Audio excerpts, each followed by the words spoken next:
Hello everyone, I am Prabir. Welcome to our YouTube channel job planning by Prabir. আমরা জানি আজকে আমাদের কলকাতা পুলিশের এক্সাম আছে।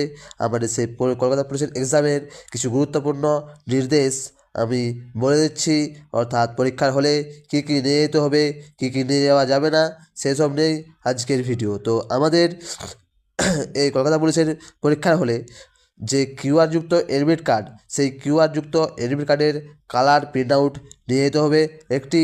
তারপরে 2 নম্বর যেটি আছে সেটি হলো পরিচয়পত্র প্রমাণ হিসেবে আধার কার্ড নিয়ে যেতে হবে।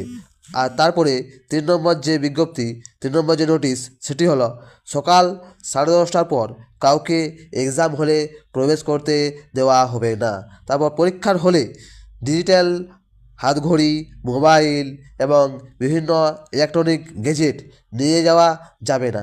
পরীক্ষা যখন দিতে যাবে তখন অবশ্যই নিয়ে যাবে, কিন্তু পরীক্ষা হলে যখন ঢুকবে তখন তোমার সঙ্গে যে তোর বাইরে অপেক্ষা করবে তাকে তোমার মোবাইল, ডিজিটাল হাতঘড়ি এবং ইলেকট্রনিক গ্যাজেট দিয়ে যেতে হবে।